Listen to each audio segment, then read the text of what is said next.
Hello, Internet. I'm Dave Rubin. This is the Rubin Report Direct Message. Today is March 18th in the year 2022. We are live streaming on Rumble, YouTube, and Blaze TV. If you have not subscribed on Rumble, mash the button for God's sakes. Do I have to beg you people? Come on now. Guys, it's a big day today because the Don't Burn This book. No, don't burn this country. I'm going to have to get used to that. I'm really going to have to get used to that. You can still buy Don't Burn This book, which I highly recommend, but Don't Burn This Country. The book tour tickets have gone on sale today. So first off, if you want to just straight up order the book, you can do that at daverubin.com/book. And the book is out on April 10th, but you can pre-order it right now. But what I really wanted to tell you is that the tour tickets are now for sale for the general public. Do we have an image for that? I think we do. We got something, right? There you go, people. We're going to be in Orlando, West Palm, Clearwater, Florida, Raleigh, North Carolina, Atlanta, Georgia, Chicago, Illinois, Dallas, Texas, Washington, D.C., right in the swamp, West Nyack, New York, Brea, California, Oxnard, San Jose, Phoenix, and Denver, Colorado. Tickets are on sale. You can go to daverubin.com/events, and at 10 a.m. local time, so East Coasters, you can get them right now. I believe Central Time, you can get them. West Coast, it's in an hour or two. And each show, I'm going to give an hour talk. I promise every single show will be different. It'll sort of be loosely based on the book, but really what's on my mind that day, what's going on in the world. Maybe I'll just go up with a newspaper some days. We will see. I'm going to do some more audience interaction. I'm going to give some stuff away. We're going to do a Q&A, and I will have a special guest for each show, which will be revealing some of them over the next couple weeks. But I would like to tease you with a few of them. You may have heard of this Dennis Prager fella. He'll be joining me in Brea, California, so he'll do a little intro and the Q&A. Megyn Kelly will be joining me in West Nyack, New York. Meghan McCain will be joining me right there in the swamp in Washington, D.C., a woman who survived being on The View. I mean, my God, does anyone deserve a round of applause? Glenn Beck, my buddy Glenn Beck, will be joining me in Dallas, Texas. Benny Johnson will be joining in Clearwater, Florida, and we think, we're 90% sure this one's happening, and I think if I say it aloud, then that'll force the universe to make it happen.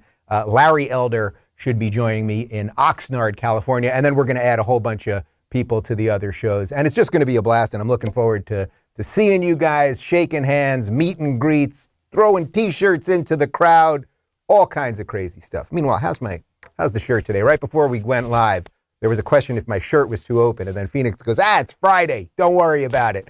So Friday, it's a little more open than usual. Got a big show for you today. These people that we often talk about on this show, these Faucis, these Bidens, Psakis, Pelosi's, etc., I have come to the belief that none of them can say anything true, that we're actually at the point where they have crossed the Rubicon of insanity, and they simply cannot utter one statement that is true. So we're going to talk about all of them, but mostly Fauci in the first segment, and Rand Paul, who the great libertarian senator from Kentucky, he is making sure that Fauci is going to be pushed out, and he's doing everything he can. It's an uphill battle, obviously, in the Senate to get rid of Fauci, but Rand Paul's doing everything he can, and Fauci, of course, wants more mandates to come back, so we're going to play some clips on that. Then really the big story of the week is what should have been a big story about a year and a half ago before the election, but it turns out that the Hunter Biden laptop is legit. Now, we all knew it was legit. It was very obvious it was legit. The way it was being silenced on Twitter and in mainstream media made it more obvious that it was legit. Well, finally, the New York Times has admitted it's legit. And we're now going to show you some juxtaposition of what these news outlets and pundits and blue check people were saying back then versus what they are saying now. And then finally, the third segment, the Democrats want to destroy America. So that's the big show today. I don't need to really explain that one to you, do I? I don't think so. All right, here we go. So first up, Anthony Fauci, the man who for the last 2 years has been sort of the unelected king of the United States, who has lied repeatedly, who has poured endless misinformation onto all of us, who has privately told people that masks don't work while telling people publicly to double mask, while always fudging the numbers, while pushing for lockdowns that we now don't work, wanted vaccine mandates, which are now being repealed, all of the nonsense. He has lied about everything. I don't know what drives him, perhaps other than power. I really don't.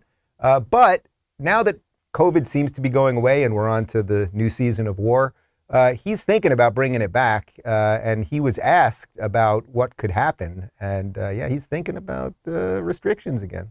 We have to be careful that if we do see a surge as a result of that, that we're flexible enough to reinstitute the kinds of interventions that could be necessary to stop an additional surge. That could mean a return of mandatory masking, especially in areas of high transmission. No, you freak. No more masks, no more mandates, no more passports. This thing is starting to get behind us, and I have no doubt that you guys want to bring it back. There's just no doubt, and I sense you'll really bring it back in the fall right before the midterm elections, and you'll try to freak everybody out and get everybody doing mail-in balloting, mail-in, voting and all that stuff. Okay, fine. No more of this nonsense. You can wear a mask if you want to wear a mask. There is no evidence that anything that you people did worked, and I just don't understand to be in the mind of someone that actually could hear Anthony Fauci now and be like, boy, maybe he's right. Maybe we will need more forced control from the government. Maybe that guy deserves a little more of our respect and a little more patience and time to get this thing right. If any of the stuff that you said actually worked, then this wouldn't have been 2 years after 2 weeks to flatten the curve. No, Fauci, you're an evil, controlling, authoritarian maniac. And thankfully, I live here in the free state of Florida. But if you live in a blue state and they start bringing this shit back, leave. But don't come here if you're not going to vote the right way. I really mean that. Do not come to Florida. And I will discuss privately with the governor my situation where I'm looking for moats that we're going to put around houses with the gators. We're going to get the iron domes from Israel. We're going to keep people out. But you are welcome here if you want to come here and fight for freedom and fight for liberty and fight for American principles and to keep states independent. But if you live in a state where they're going to listen to Anthony Fauci, and if you think that Anthony Fauci is worth listening to at this point, I don't know what to tell you.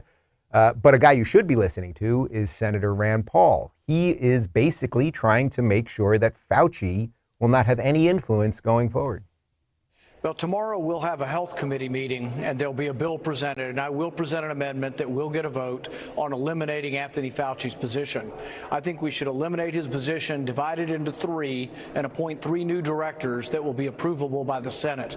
The problem with having only one person and having everything go before him for like 40 years is that he has monopolized power and he's created a culture that's not conducive to scientific inquiry. You need people who question. That's what science is about. It's about questioning and putting forth your hypothesis and then trying to prove it with experiments. But he's shown, Dr. Fauci and Dr. Collins have both shown that they'll get into the mud. If you don't agree with their political opinions, they'll go after you. That's why the last time I had an exchange with Dr. Fauci, we asked him about some emails between him and Dr. Collins. And in the emails, he says, let's do a dramatic takedown of 3 scientists who they disagreed with politically. Well, when a person like Dr. Fauci controls $5 billion worth of money, it's not good that we have a really petty tyrant who wants to take down the people he disagrees with. And that's not conducive to scientific inquiry. So it's long past time that we remove him from government. The thing I've been saying a lot about how when someone's telling the truth, you kind of know they're telling the truth. And when someone's lying or fudging it, they're fudging it. Well, Fauci, if you listen to him from a moment ago, we may have to do the thing again. And he doesn't give any evidence as to why it would work or whether it did work in the past or anything else. Compare that to Rand Paul talking about science and what scientific inquiry is all about and talking about the monopolization of power and the idea that this one man simply has too much power. I think you could argue that even if he was doing a good job, even if you're not sitting in the same exact position that I'm sitting in, which is that he's been a complete fraud and a disaster for the last 2 years, even if you say, okay, well, he sort of did an okay job. Why should one man have so much power in a way, not only is he unelected, but have so much power over administration to administration, right? He was working for the Trump administration. Now he's in the Biden administration. At this point, why wouldn't you just say, all right, let's split up some of his power? So that's what Rand Paul's calling for, 3 different positions that would all be confirmed by the Senate.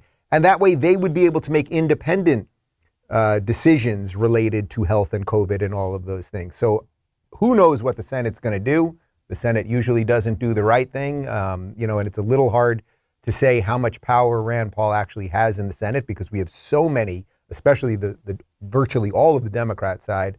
I mean, they just love the lockdowns. They love government power. So hopefully Rand Paul can get enough Republicans, and maybe there's a couple sane Democrats in swing states that are like, the people don't like this crap anymore. So we shall see what happens. But man, no more. No more. You can't have any more. The only way this thing turns around is if good people, yes, we can have senators like Rand Paul trying to fight the good fight. But the only way this thing actually ever turns around, because I guarantee you, even though it feels like we're getting this little reprieve on COVID right now, they are bringing it back. That is not a conspiracy theory. There will be COVID 2, or there will be the Unicron variant, whatever it is, the Megatron, the Starscream, the Soundwave, Optimus Prime, the whole shebang. It's coming back, and we need to make sure right now that we are not going to play this game again. So that's all I have to say about that. The big story this week, of course, though, was that the Hunter Biden laptop, which we were told was misinformation, we were told it was Russian disinformation, we were told that you can't tweet about it on Twitter or post about it on Facebook.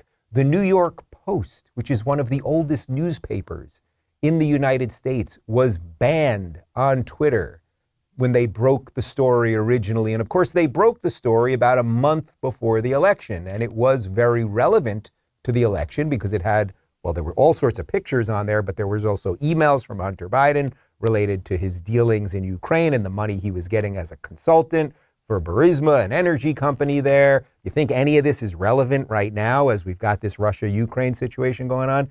We were all told we were conspiracy theorists if we talked about it. People were banned, suspended, the whole damn thing. There was a constant push that even if you said anything about it, or even remotely said maybe we should think about it, that you were a Russian agent and the whole thing. Well, ladies and gentlemen, turns out it was true, all of it. Yeah, it was true. The laptop, the emails, the pictures, the whole shebang, all true.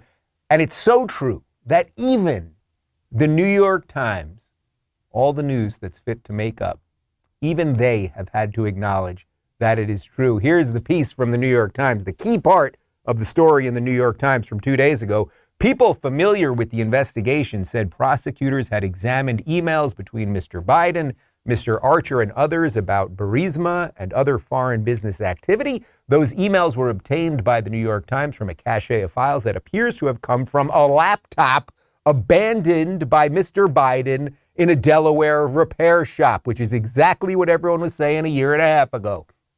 The emails and others in the cache were authenticated by people familiar with them and with the investigation. In some of the emails, Mr. Biden displayed a familiarity with FARA and a desire to avoid triggering it. Okay, so let's really just sit with this for just a second.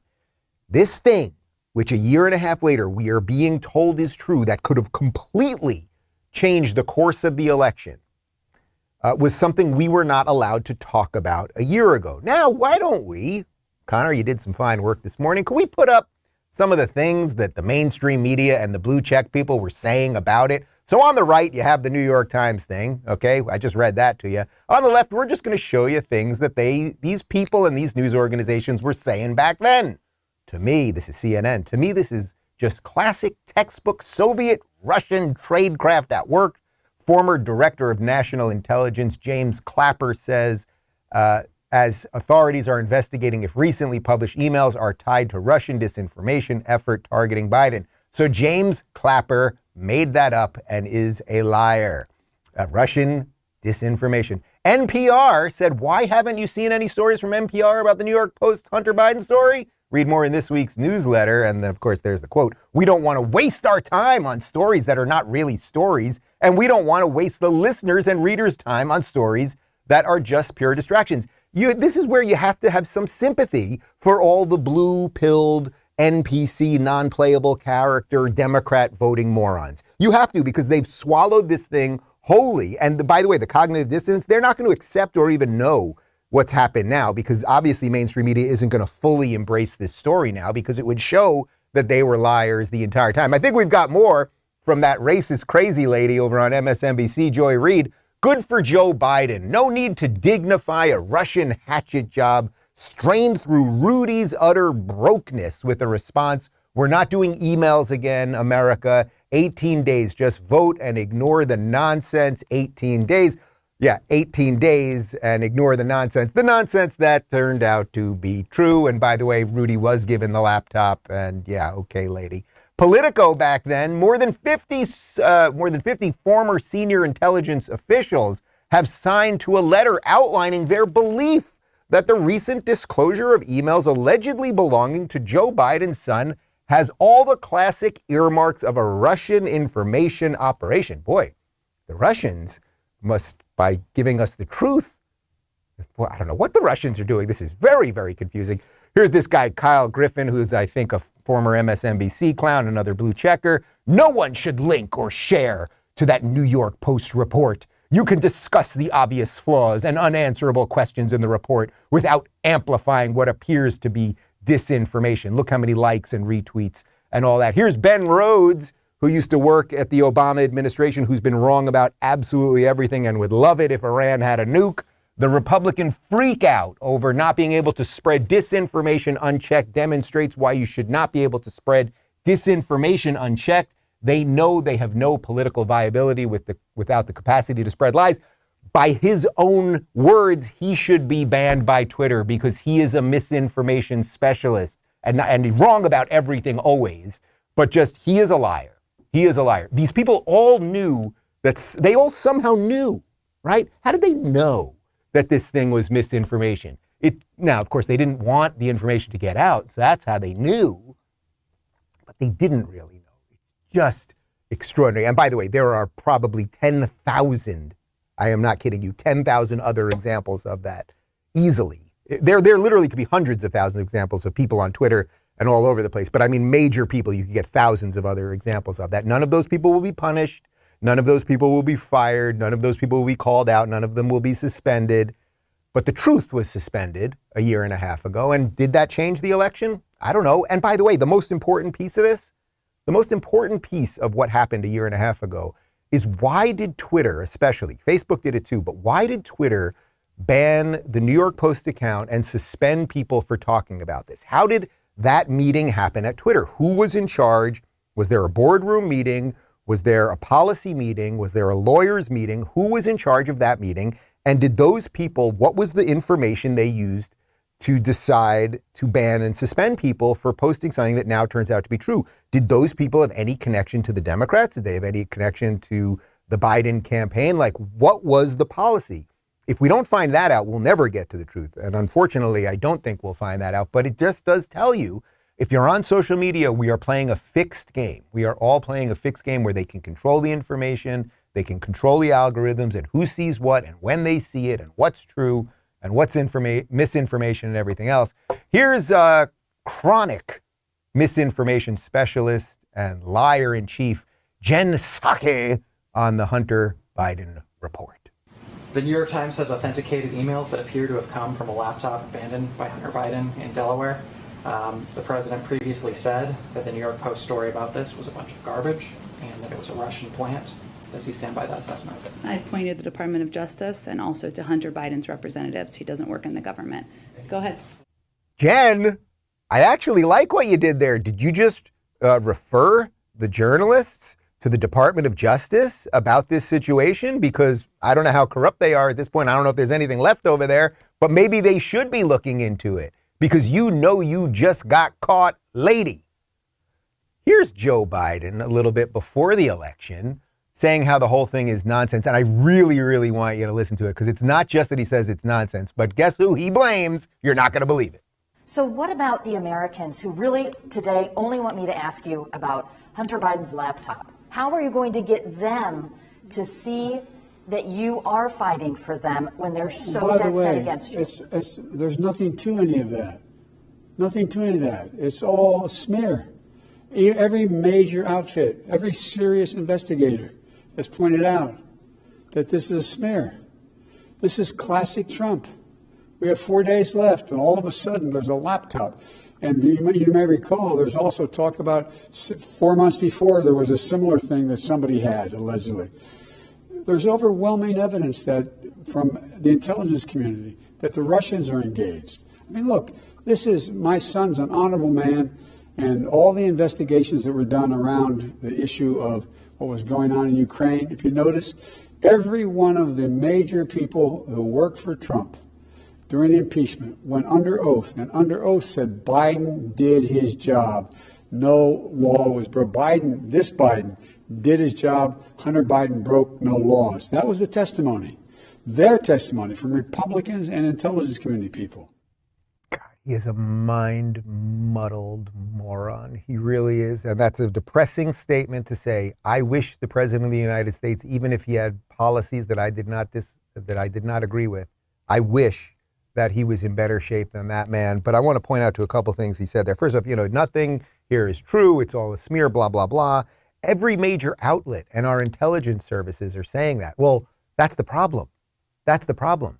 Because there seems to be collusion between our intelligence services and the experts and then mainstream media. They just parrot all the stuff. It's a shell game. It's a funneling of lies through the entire system. So yes, you're right about that, Joe, but that's the problem in the first place. And then, of course, he blames Trump as if Trump had something to do with this, that Trump somehow created this laptop situation and the emails and all that. And Russians are engaged.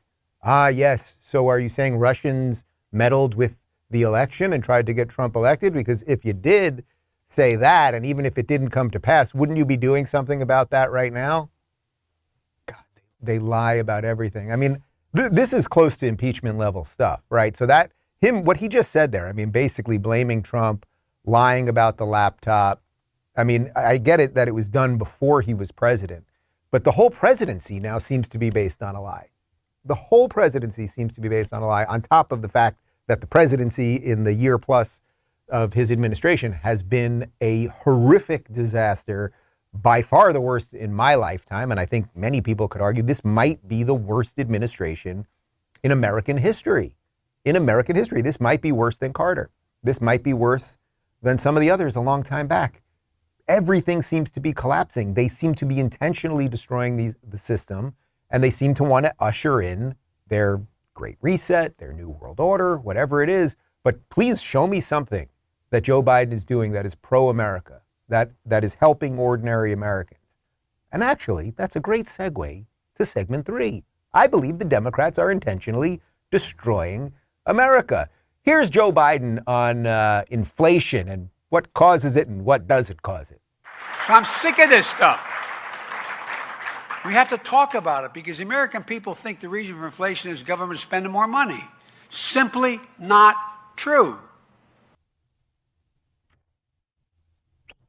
By simply not true, he means true. He means totally, absolutely true.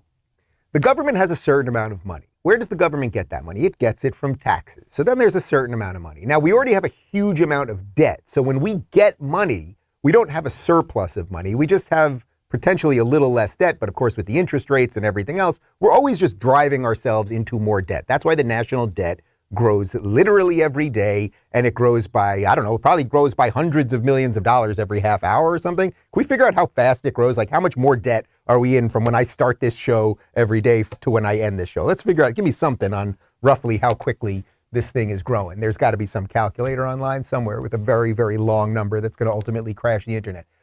The idea that when the government just makes up money, just prints more money, literally, it's just imaginary based on nothing, throws it into the economy. The idea that that has nothing to do with inflation or increasing the debt or screwing over our economy is completely insane. It's completely insane. It has nothing to do with reality. It has nothing to do with basic economics and is an absolute lie. And that's why I'm sick of it. That's why he's pretending to have human emotion, because that's what they're really good at, right? He whispers sometimes to say certain things, and I'm sick of that thing. He's doing it all based on fake emotion because the reality of the policies is what is destroying things. If he is literally sitting in a room at the big, he's in the Oval Office, they got the 2 yellow couches and the little coffee table, and he's at his desk and they got all the people in there.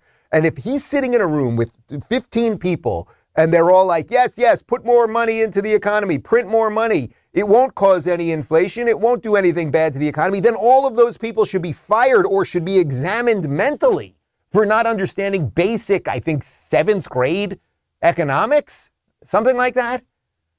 It never ends with these clowns. Here's Elizabeth Warren. She is a fake Native American who is a senator up in Massachusetts, saying that inflation has nothing to do with the policies that they're pushing. Nothing to do with these people. It's a whole bunch of other people, their problems. Simple question to you is what causes it? And if I were to read a lot of what you've said and written, I would leap to the conclusion that you think the primary cause of it is corporate greed, whether it's the oil companies, whether it's software companies, whether it's food processing companies. What causes inflation? So I think the primary cause of this bout of price increases starts with COVID.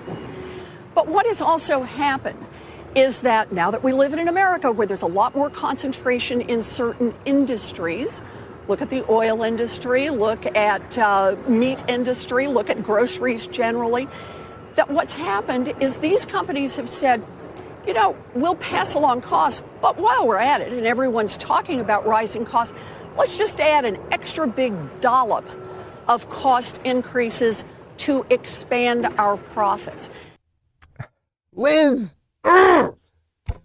Okay, first off, none of this was happening under the Orange Man, okay? So you people took power.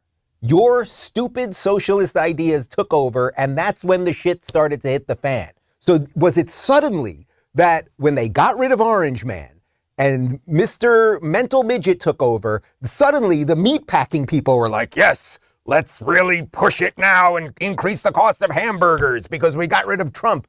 It's complete nonsense. The people that are pushing all of the bullshit on you and who are lying about everything and causing inflation, causing you to spend more on basic goods, causing gas prices to go up, causing hamburger meat to cost more and everything else, are blaming the people who produce those things.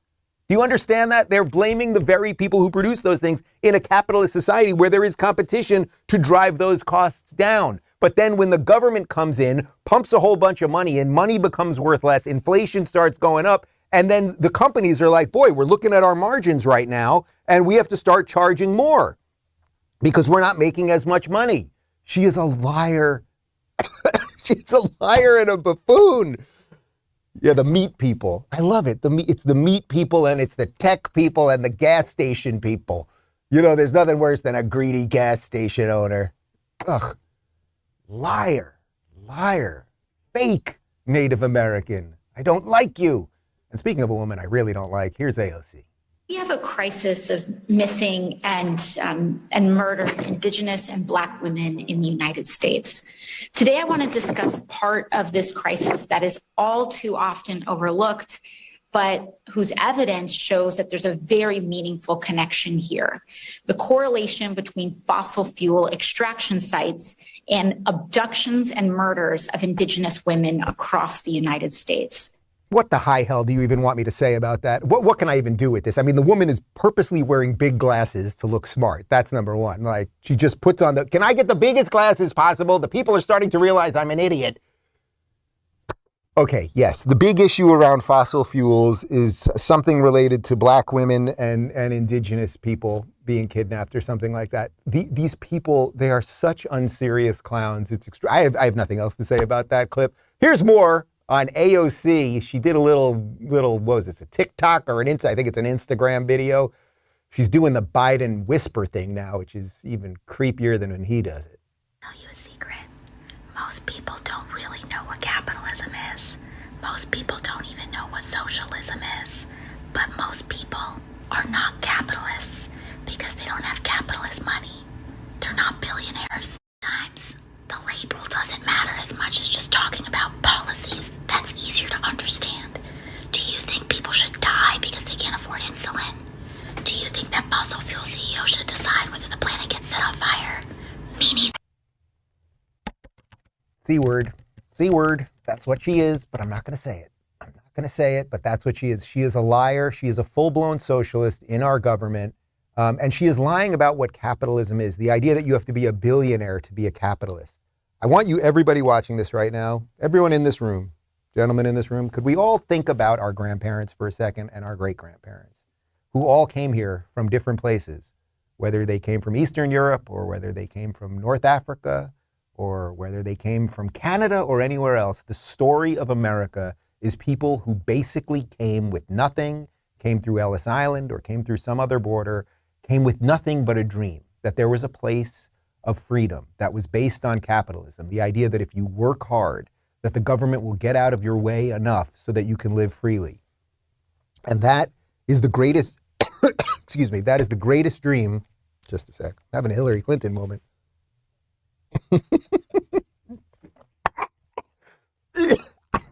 That is the greatest dream that probably has ever happened in the history of the world.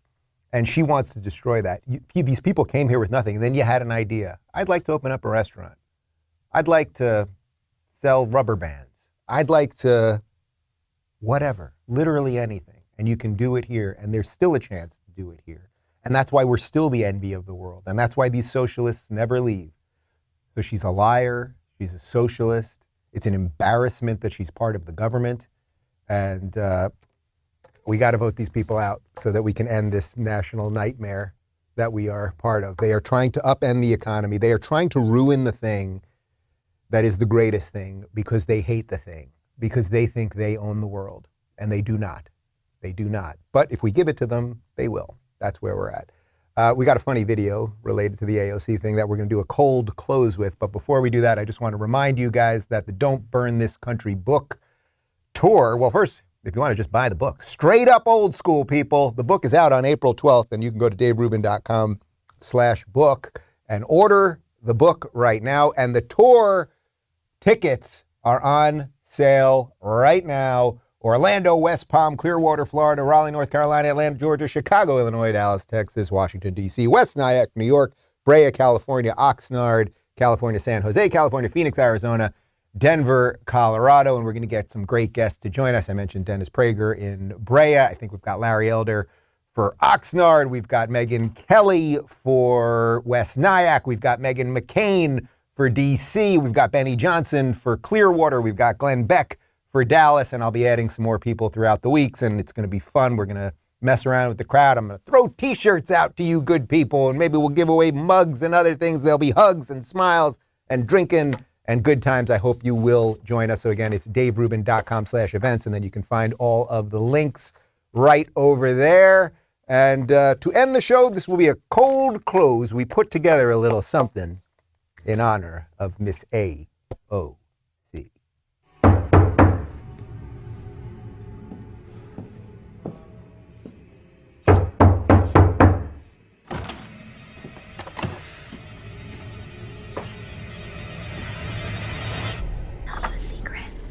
Most people don't really know what capitalism is. Most people don't even know what socialism is. But most people are not capitalists because they don't have capitalist money. They're not billionaires. The label doesn't matter as much as just talking about policies. That's easier to understand. Do you think people should die because they can't afford insulin? No. You got the wrong house.